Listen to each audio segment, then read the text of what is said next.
Welcome to healthy food kitchen. நம்ம இன்னைக்கு கடலை மாவு வச்சு ஒரு ரொட்டி செய்ய போகிறோம். கடலை மாவுன்னு கண்டுபிடிக்க முடியாது, நல்லா கிறிஸ்பியாக ரொம்ப நல்லாயிருக்கும். அதையும் வீட் ரவை கோதுமை ரவையும் வச்சு செய்ய போகிறோம். ஒன்று பிச்சு காமிக்கிறேன். நல்லா கிறிஸ்பியாக ரொம்ப நல்லாயிருக்கும். குழந்தைங்களுக்கு லஞ்ச் பாக்ஸ்லேயும் நீங்கள் கொடுத்து விடலாம். அவல் எடுத்துருக்கேன். அவல் 1 கப் எடுத்துருக்கேன். எந்த கப்பில் எடுக்கிறீங்களோ அதே கப்பில் எடுத்துக்கோங்க.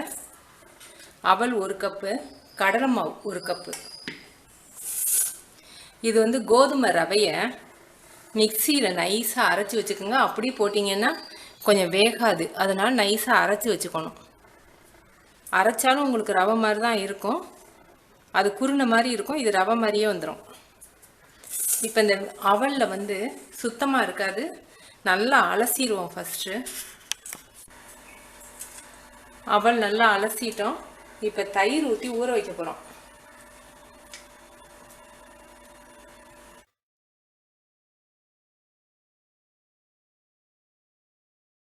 தயிர் ரொம்ப கெட்டியாக இருக்கிறதுனால கொஞ்சம் தண்ணி ஊற்றிக்குவோம்.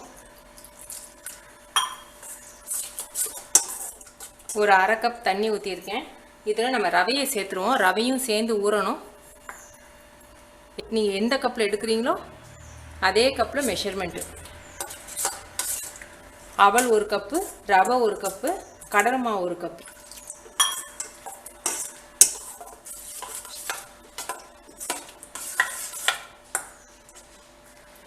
இந்த அளவுக்கு தண்ணியாக இருக்கணும். ஏன்னா அவலும் ஊறி நல்லா தண்ணியை இழுத்துரும், ரவையும் தண்ணியை இழுத்துரும். ஒரு 10 நிமிஷம் மூடி வைப்போம். அதை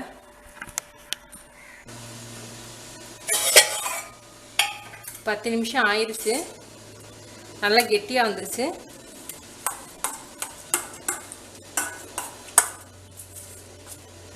இதில் கடலை மாவு,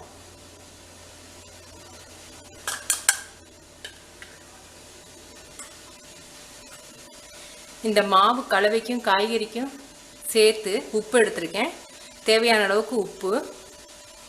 இது சோம்பு. சோம்பை வந்து நுணுக்கிட்டு வச்சுக்கோங்க, அப்போ தான் வாசமாக இருக்கும். அப்படி போடாதீங்க, நல்லா க்ரஷ் பண்ணிட்டு போடுங்க. Chilli powder. சில்லி பவுடர் வந்து ஒரு 1/4 டீஸ்பூன், மல்லித்தூள் 1/4 டீஸ்பூன், மஞ்சத்தூள் 1 சிட்டிகை.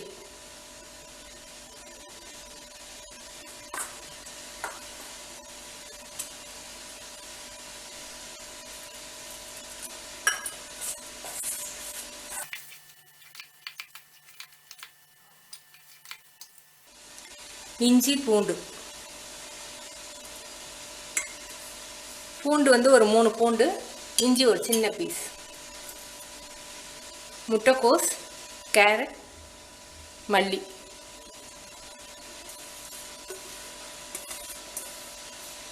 நீங்கள் இதில் பட்டாணி வேணாலும் போட்டுக்கலாம்.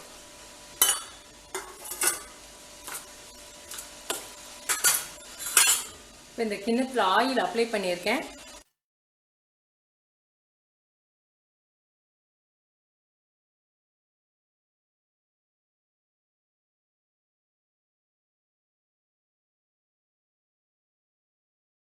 இந்த ஸ்டீமில் வச்சுருவோம். என்னுடைய இட்லி தட்டு ஓட்டை தட்டுங்கிறதுனால நான் அதில் எண்ணெய் தடவை வைக்கல. உங்களுக்கு ஓட்டை இருக்காது அப்படின்னா நீங்கள் எண்ணெய் தடவை வைக்கலாம்.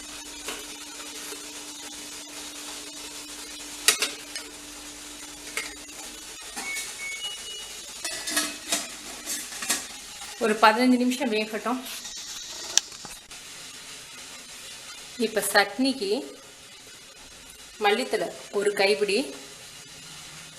பச்சை மிளகாய் நான் பாதி மிளகாய் போட்டிருக்கேன், இது நல்லா உரைக்கும். உங்களுடைய உரைப்புக்கு தகுந்த அளவு நீங்கள் போட்டுக்கோங்க. இஞ்சி கொஞ்சம், தேங்காய் பூ ஒரு 3 டேபிள் ஸ்பூன், பொட்டுக்கடலை 1 டேபிள் ஸ்பூன்,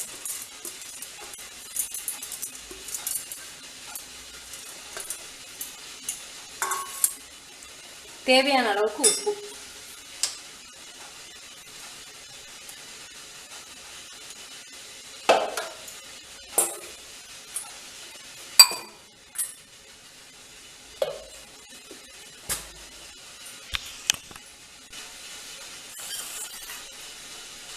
சட்னி ரெடி. இது அப்படி சாப்பிட நல்லாயிருக்கும். ஒன்றுமே அடுப்புலேயே நீங்கள் வைக்க வேணாம்.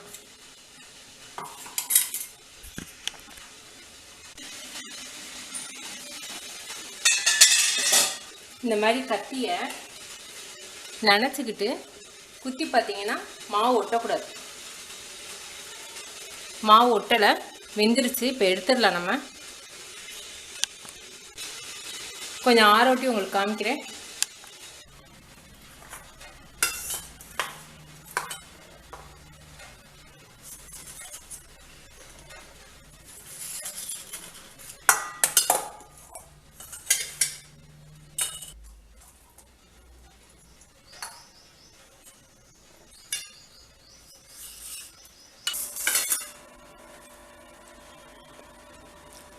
இது கட் பண்ண வேண்டாம்.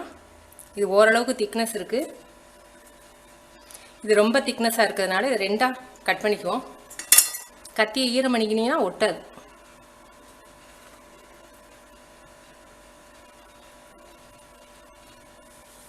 இது ரெடி ஆயிடுச்சு. இதை இப்படி சாப்பிடவும் நல்லாயிருக்கும். இன்னும் ரோஸ்ட் பண்ணி சாப்பிட்டீங்கன்னா இன்னும் நல்லா கிறிஸ்பியாக நல்லாயிருக்கும். இப்போ ரோஸ்ட் பண்ணுவோம். இப்போ 2 டேபிள் ஸ்பூன் ஆயில் ஊற்றியிருக்கேன்.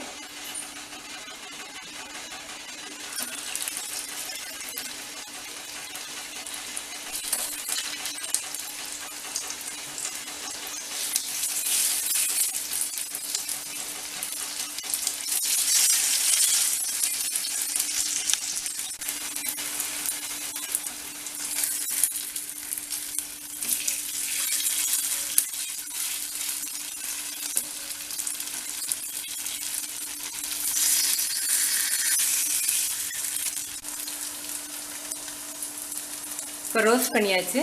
இதை இன்னும் டேஸ்ட்டாக சாப்பிடணும்னா நம்ம அரைச்சிருக்க முடியாது சட்னி, அதில் எப்படி பண்ணுறது காமிக்கிறேன்.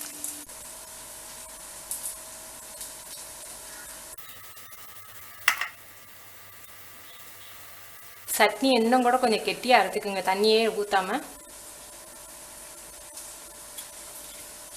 இது வந்து வெள்ளை எள் வெறும் கடாயில் ரோஸ்ட் பண்ணி வச்சுக்கோங்க. அது நல்லா சாப்பிடும்போது ரொம்ப கிறிஸ்பியாக இருக்கும்.